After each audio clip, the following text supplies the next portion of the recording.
نحمدہ ونصلی علی رسولہ الکریم اما بعد فاعوذ باللہ من الشیطان الرجیم بسم اللہ الرحمن الرحیم رب اشرح لی صدری ویسر لی امری واحلل عقدۃ من لسانی یفقہوا قولی۔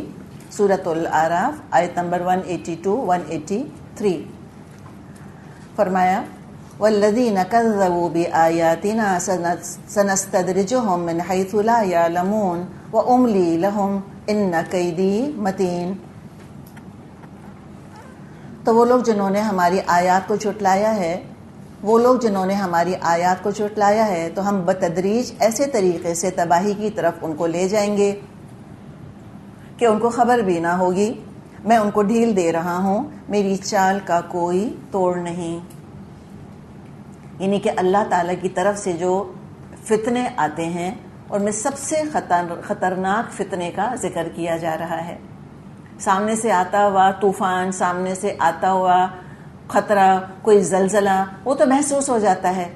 یہ ایسا فتنہ ہے جو کہ محسوس بھی نہیں ہوتا، پتہ ہی نہیں چلتا، لگتا ہے کہ جیسے کہ بڑی نعمت ہے جو کہ آ رہی ہے، بڑا خیر ہے جو آ رہا ہے، لوگ اور مست مگن ہو جاتے ہیں، اور پھر کیا ہوتا ہے، اچانک اللہ کی پکڑ آ جاتی ہے۔ طویل عرصے تک اللہ قوموں کو مہلت دیتا رہا، وَأُمْلِي لَهُمْ وَأُمْلِي لَهُمْ وَأُمْلِي لَهُمْ۔ صدیوں، قوموں کی مہلت چند سالوں کی نہیں ہوتی، دہائیوں کی، ڈیکیڈز کی نہیں ہوتی، سینچریز کی ہوتی ہے، صدیوں کی ہوتی ہے۔ 4 صدیاں، 5 صدیاں، 6 صدیاں، 10 صدیاں اللہ تعالیٰ مہلت دیتا ہے، اور وہ مست سے مست جب ہوتے چلے جاتے ہیں، ہر آنے والی نسل پچھلی نسل سے زیادہ خراب، زیادہ بری ہوتی ہے، اور سمجھتے یہ رہتے ہیں کہ ہم بہت اچھے تھے۔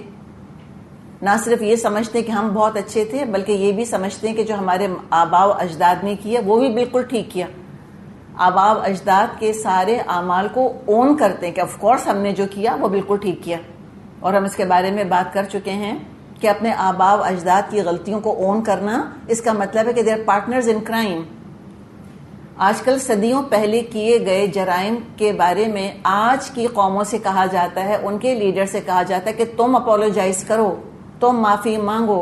500 سال پہلے جو تمہاری حکومت میں لوگوں نے کام کیا تھا، تمہارے حکام نے، تمہارے حاکموں نے جو 500 سال پہلے کام کیا تھا، آج تم معافی مانگو، یو ہیو ٹو اپولوجائز، ورنہ وہ تو ہمارے ہاتھ سے چلے گئے، وہ 500 سال پہلے مر کھپ کے برابر ہو گئے، تم تو زندہ ہو نا، تم کو نہیں چھوڑیں گے۔ تو ان کا معاملہ کیا تھا کہ ہر اگلی نسل نے پرانی نسل کی ساری خرابیوں کو اپنایا، اپریشیٹ کیا اور ان کو بلڈ کیا۔ اگر وہ لیول 5 کے گناہ گار تھے والدین، تو اولاد لیول 6 کی گناہ گار ہے، اور اس سے اگلی نسل پہ لیول 7 کی گناہ گار ہے، تو گناہوں میں بڑھتے گئے، اور پھر ایسے عذاب آیا کہ ان کو پتہ بھی نہیں چلا۔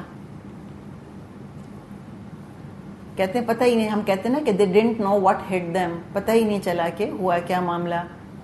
آپ صلی اللہ علیہ وسلم نے فرمایا ہے، اور بخاری میں یہ حدیث ہے، کہ بے شک اللہ ظالم کو مہلت دیتا ہے یہاں تک کہ جب اس کو پکڑتا ہے تو اس کو پھر بھاگنے نہیں دیتا۔ تو اللہ کے ہاں امہال ہے، امہال کہتے ہیں مہلت، اہمال نہیں ہے۔ اہمال کس کو کہتے ہیں؟ لاپرواہی، غفلت۔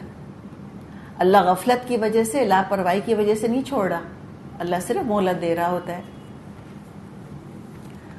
اب یہ جو اللہ کی آیات کو جھٹلا رہے تھے اور نبی اکرم صلی اللہ علیہ وسلم کو برا بھلا کہہ رہے تھے، ان کو اللہ تعالیٰ سوچنے کا موقع دے رہا ہے۔ اولم یتفکروا، کیا ان لوگوں نے کبھی سوچا نہیں؟ ما بصاحبہم من جنہ، ان کے رفیق پر جنون کا کوئی اثر نہیں ہے۔ ان ہوا الا نذیر مبین، وہ تو بس ایک صاف خبردار کرنے والے ہیں۔ یعنی کہ آپ صلی اللہ علیہ وسلم کی شخصیت کو بہت کانفیڈنس اور اعتماد کے ساتھ سر عام پیش کیا جا رہا ہے کہ کر لو ان کا انالیسس۔ تم ان کے جو ٹیسٹ، اگر آج کی اصطلاح میں ہم بات کریں کہ تم ان کا سائیکولوجیکل ٹیسٹ کر لو، تم سارے ان کے ٹیسٹ کر کے دیکھ لو، تمہیں کیا چیز ایسی مل رہی ہے، کیا ثبوت تمہارے پاس ہے کہ تم یہ کہو کہ یہ کسی جنون کے اندر مبتلا ہو گئے ہیں۔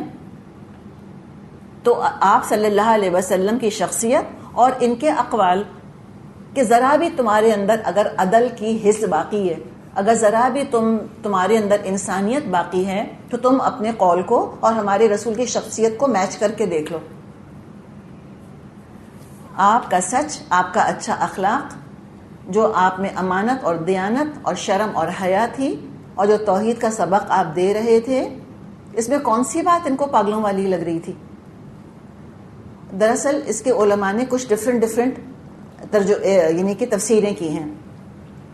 ایک تفسیر یہ کی ہے کہ اگر کسی شخص کو دنیا کی ہر نعمت ملی ہوئی ہو، جیسے کہ آپ صلی اللہ علیہ وسلم کو ملی ہوئی تھی، پریسٹیج تھا، پاور آپ کے پاس تھا، پریسٹیج تھی، پاور تھا، گھر میں محبت کرنے والی بیوی تھی، پیارے پیارے اللہ نے بچے آپ کو دیے ہوئے تھے، کون سی نعمت نہیں تھی؟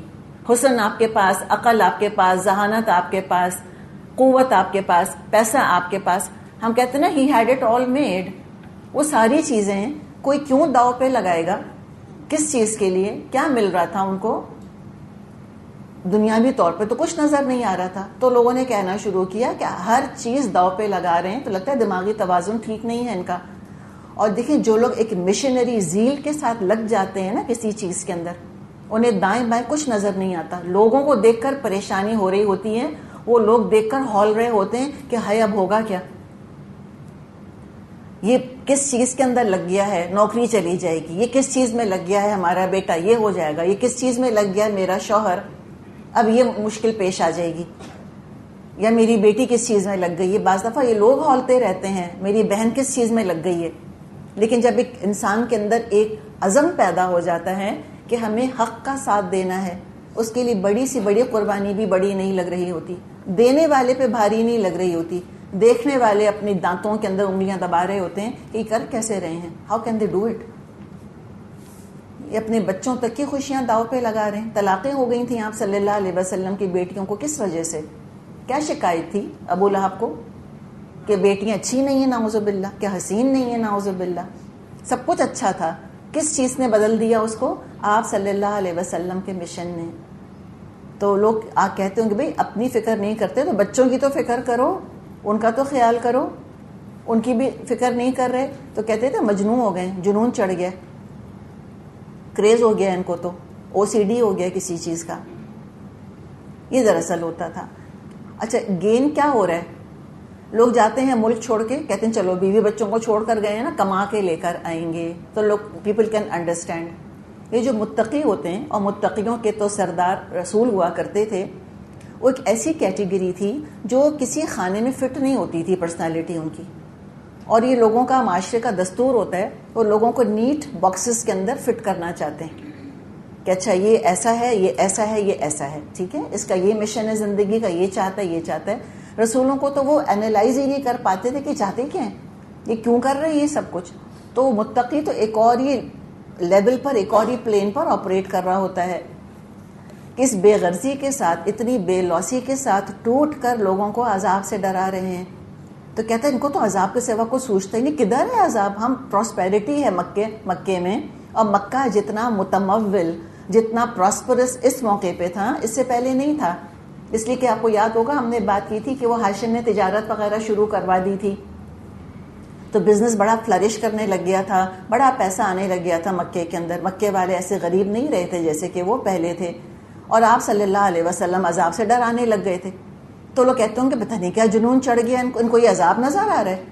پورا عرب ہماری عزت کر رہا ہے، دولت کی ریل پیل ہمارے پاس ہے، ہم سردار ہیں، ہمارے بچے پنپ رہے ہیں، ان کے تو بیٹے بھی مر گئے ہیں، ہمارے تو بیٹے ہمارے ساتھ کھڑے ہیں، بنی نہ شہودا، ہمارے بیٹے تو موجود ہیں، ہماری بیٹیاں تو عیش کر رہی ہیں اپنے گھروں کے اندر، شوہر والیاں ہیں، سسرال کے اندر رہ رہی ہیں.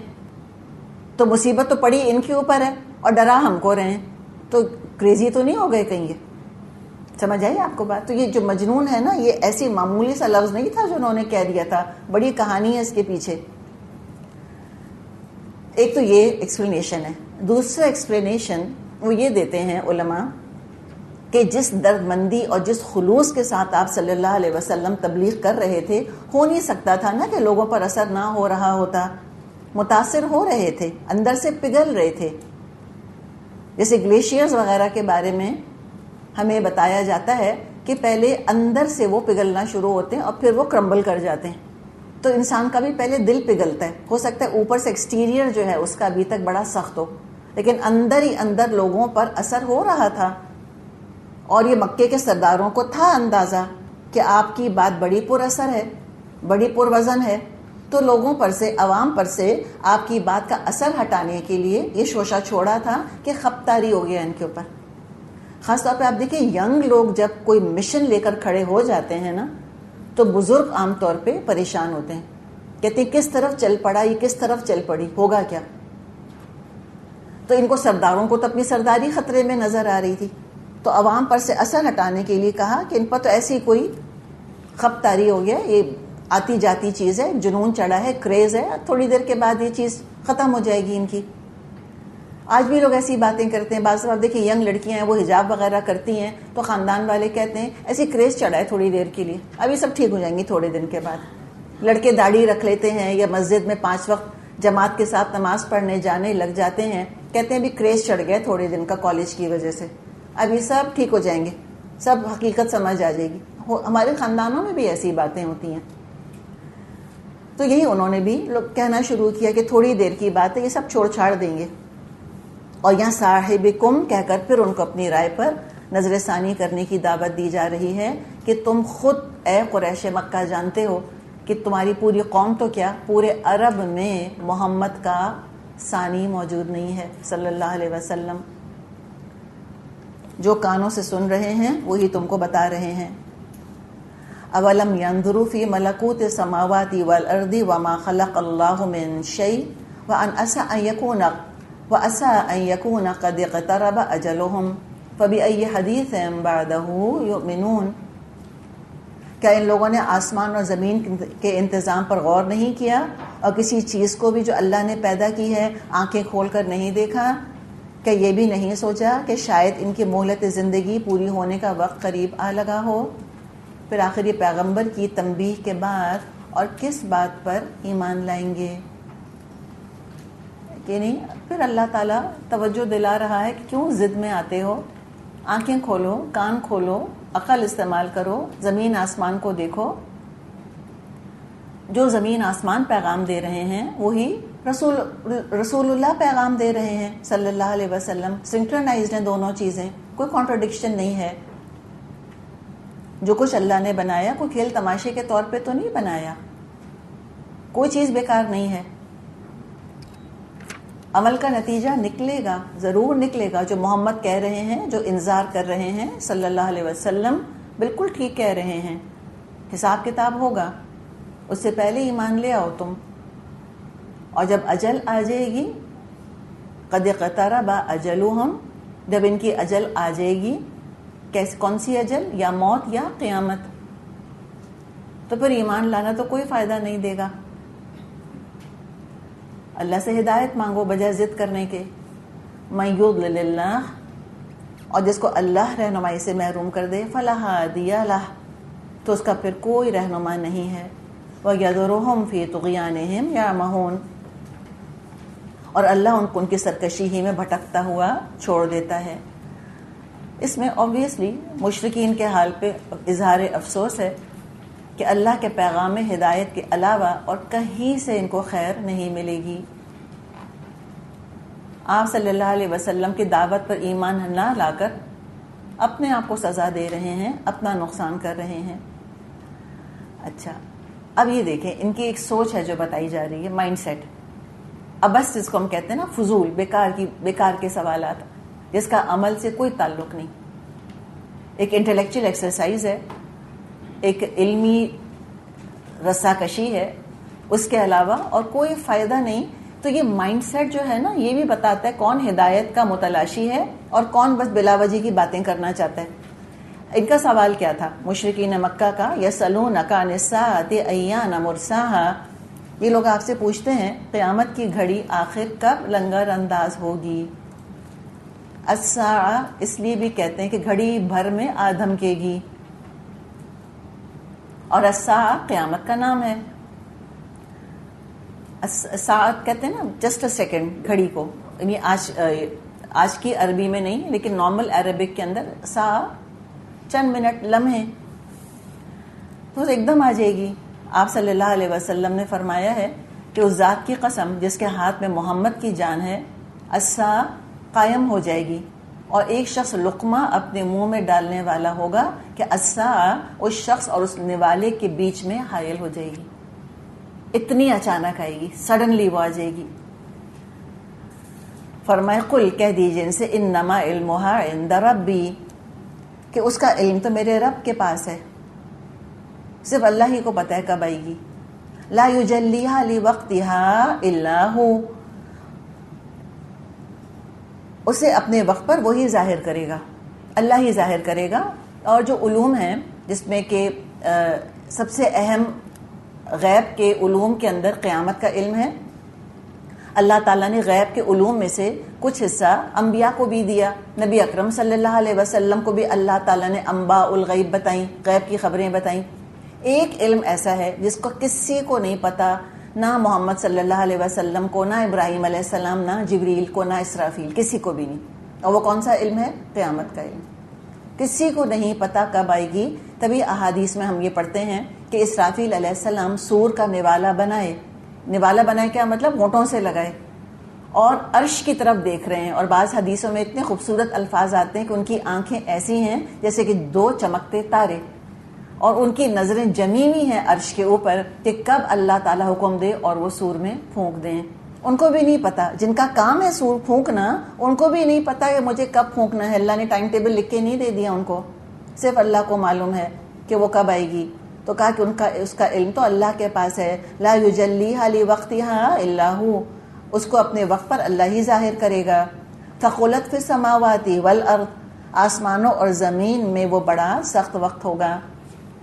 اچھا، ثقلت فی السماوات والارض، ایک تو یہ کہ اتنا پرہیبت وہ مرحلہ ہوگا، اتنا وہ بھاری علم ہے، اتنی بھاری گھڑی ہوگی کہ اگر زمین اور آسمان پر بھی اس کا علم بانٹ دیا جاتا وہ بھی برداشت نہ کر پاتے. کیوں پوچھتے ہو تم ایسی باتیں؟ ایک تو مطلب یہ لیا گیا کہ وہ علم جس کا تم سوال کر رہے ہو بڑا بھاری علم ہے، وہ آسان معاملہ نہیں ہوگا. نمبر 2، یہ بھی اس کا مطلب کیا گیا ہے کہ ثقلت فی السماوات والارض، کہ آلریڈی اس کی علامات تو نظر آنے لگ گئی ہیں. جیسے مثال کے طور پہ ایک عورت حاملہ ہوتی ہے، پریگننٹ ہے، بھاری سے بھاری ہوتی جاتی ہے وقت کے ساتھ. تو جب ہم اس کو بھاری ہوتا دیکھتے ہیں تو کیا سمجھتے ہیں کہ بس اب آنے والا ہے وقت، وضع حمل کا وقت آنے والا ہے، ڈلیوری کا وقت آنے والا ہے. ایک یہ مطلب ہے ثقلت فی السماوات والارض، کہ آسمان اور زمین بھاری سے بھاری ہو گئے ہیں، یعنی وقت آنے ہی والا ہے، بہت دور نہیں ہے قیامت. اور خود آپ صلی اللہ علیہ وسلم کا تشریف لانا تو خود قیامت کی نشانی ہے. علامات ظاہر ہو چکی ہیں. ہم آگے سورہ محمد میں پڑھیں گے لقد جاء اشراطھا، اس کی نشانیاں، علامتیں تو آ گئی ہیں. اور اگر ہم پڑھیں قیامت کی نشانیوں میں سے تو کئی علامات ظاہر ہو چکی ہیں، کئی، بہت دور نہیں ہے. کب آئے گی یہ سوال بیکار ہے. ہم بھی بعض دفعہ پوچھتے ہیں نا کہ فلاں کام ہو گیا، لگتا ہے قیامت آنے والی ہے. اگر آنے بھی والی ہے، جیسے کسی نے پوچھا کہ آپ صلی اللہ علیہ وسلم سے کہ آپ بتائیں قیامت کب آئے گی، آپ نے کیا جواب دیا تھا کہ بتا تو نے تیاری کیا کی ہے. تو جب دل چاہے پوچھنے کا کہ قیامت کب آئے گی، نیت کر کے وضو کر کے 2 نفل پڑھ لیا کریں، سبحان اللہ کہہ دیں ایک دفعہ. یہ تیاری کرنی ہے مجھ کو اور آپ کو. 2 پیسے نکال کر کسی کے ہاتھ پہ رکھ دیں، ہمیں تیاری کرنی ہے. اور آگے اللہ تعالیٰ نے فرمایا کہ دیکھو لا تأتیکم الا بغتۃ، وہ اچانک تم پر آ جائے گی. جیسے ابھی حدیث میں ہم نے سنا یسألونک کأنک حفی عنہا، یہ لوگ اس کے متعلق آپ سے اس طرح پوچھتے ہیں گویا آپ اس کی کھوج میں لگے ہوئے ہیں. قل انما علمھا عند اللہ، کہہ دیجئے اس کا علم صرف اللہ کے پاس ہے. ولکن اکثر الناس لا یعلمون، لیکن اکثر لوگوں کو تو پتہ ہی نہیں. یہ بڑا مزے کا ایک انداز ہے کہ یہ تو ایسے آپ سے آ کر پوچھتے ہیں قیامت کے بارے میں، لگتا ہے کہ جیسے آپ کی ذمہ داری صرف قیامت کا ٹائم ٹیبل بتانا ہے. سول پرپس یہی ہے کہ آپ قیامت کے بارے میں تحقیق کریں، کوئی تھیسس لکھیں، کوئی ریسرچ کریں، کوئی انویسٹیگیٹ کریں. آپ قیامت کا ٹائم ٹیبل بتانے نہیں آئے، قیامت کی تیاری کرانے آئے ہیں. تو دیکھیں پھر سوال جو ہے نا وہ مائنڈ سیٹ بتا رہے ہوتے ہیں. کہ اس کا مطلب ہے سیریس نہیں ہے کوئی، یہ لوگ ابھی بھی سمجھ نہیں آ رہی ان کو، گریوٹی آف دا سچویشن سمجھ نہیں آئی ہے ابھی. قل، اے نبی صلی اللہ علیہ وسلم ان سے کہہ دیجئے، لا املک لنفسی نفعا ولا ضرا، کہ میں اپنی ذات کے لیے کسی نفع اور نقصان کا اختیار نہیں رکھتا، الا ما شاء اللہ، اللہ ہی جو چاہتا ہے وہ ہوتا ہے. وَلَوْ كُنْتُ أَعْلَمُ الْغَيْبَ لَاسْتَكْثَرْتُ مِنَ الْخَيْرِ، اگر مجھ کو غیب کا علم ہوتا میں بہت سے فائدے اپنے لیے حاصل کر لیتا. وَمَا مَسَّنِيَ السُّوءُ، اور مجھے کوئی نقصان نہ پہنچتا. ان انا الا نذیر وبشیر لقوم یؤمنون، میں تو محض ایک خبردار کرنے والا اور خوشخبری سنانے والا ہوں ان لوگوں کے لیے جو میری بات مانے. یہ ہے دراصل قرآن کا انداز کہ کبھی امت اس عقیدے کو نہ اپنا لے کہ رسول اور رب ایک ہی ہستی ہیں. رسول رسول اور رب رب، بندہ عبد عبد ہے، رب رب ہے. یہ عبد اور رب میں کنفیوژن نہ کریں.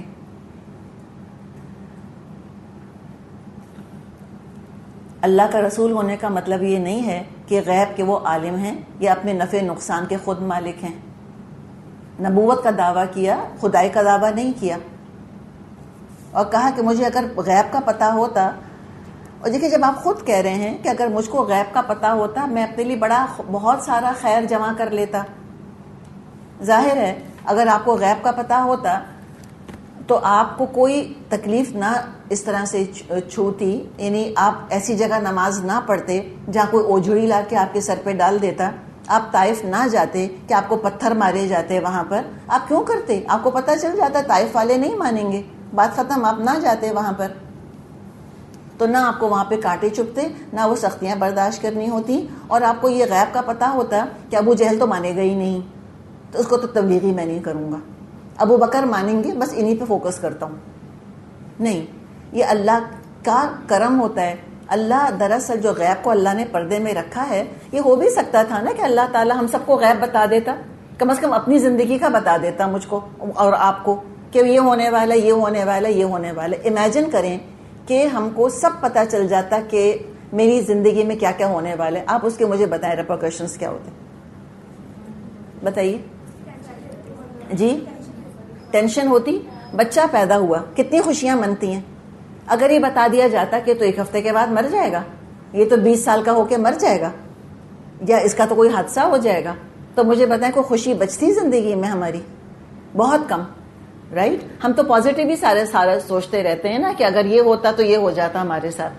اسی طرح اگر ہم کوئی سارا غیب پتہ چل جاتا پہلے سے تو کیا پتا ہم تو ہاتھ پاؤں چھوڑ کر بیٹھ جاتے، ہم نہ محنت کرتے اور نہ مشقت کرتے. تو اس کے بہت سارے نقصانات بھی تھے. اللہ کا بڑا کرم ہے کہ اللہ تعالیٰ نے غیب نہیں بتایا ہم کو. تو غیب جاننے والا کوئی نہیں. ہمیں ایسے جملے بھی نہیں کہنے چاہیے کہ مجھ کو تو پہلے ہی پتا تھا یہ ہونے والا ہے. یہ سنتے ہیں ہم جملے، میں تو پہلے ہی کہا تھا. بھئی آپ ایسے اوریکل کہاں سے ہو گئے؟ سارا غیب آپ کو کیسے پتا چل گیا؟ تو یہ اپنے بارے میں خوش فہمی کسی کو نہیں ہونی چاہیے مجھ کو تو پہلے ہی پتا تھا یہ ہونے والا ہے. اس کے اندر خود پسندی کی بو آتی ہے، دراصل تکبر کی بو آتی ہے ایسے جملوں کے اندر. تو آپ نے فرمایا کہ مجھے کوئی غیب نہیں پتا. آئندہ امت کبھی نہ سوچے کہ نبی اکرم صلی اللہ علیہ وسلم عالم الغیب تھے. آپ نے خود دعویٰ نہیں کیا بلکہ کیٹیگورکلی آپ سے کہلوایا گیا کہ آپ یہ کہیے ان سے. اور آپ صلی اللہ علیہ وسلم پہ وہ تمام حالات پڑے جو کسی انسان پر بھی پڑ سکتے ہیں.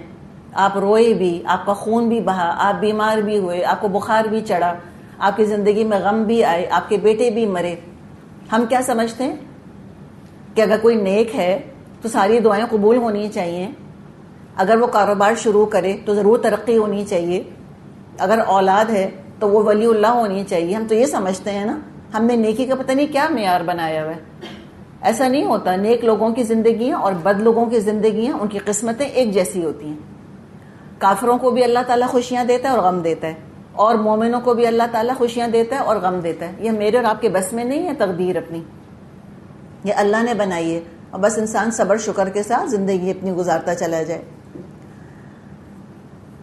اور یہ آپ کی جو قوم تھی یہ آپ سے پوچھا کرتی تھی غیب کی خبریں. یہ مال کی کثرت بھی طلب کرتی تھی آپ سے کہ کہ ہمیں یہ مال دے دیجئے، مکے کے پہاڑوں کو سونا بنا دیجئے، مکے کے اندر آپ نہریں جاری کر دیجئے. سورہ بنی اسرائیل پہ پہنچیں گے، سارا انشاءاللہ وہاں پڑھ لیں گے. اور آپ صلی اللہ علیہ وسلم معذرت فرما لیا کرتے تھے کہ میرے بس میں نہیں ہے کہ میں مکے میں نہریں جاری کر دوں، تمہارے لیے میں محل بنا دوں یہاں پر، میں تو نہیں کر سکتا یہ سب کچھ. تو یہ بتایا کہ اللہ تعالیٰ نے انسان بنا کر بھیجا ہے، تو لہٰذا ان کو انسان کے درجے پر ہی رکھنا چاہیے. انذار اور تبشیر کرنا دراصل ایک کام ہے کہ بشارت دیتے رہیں اور خبردار کرتے رہیں. ایمان لانے والوں کا اپنا ہی فائدہ ہوگا، جو مان لیں ان کا اپنا بھلا ہے. چلیں یہاں رکتے ہیں.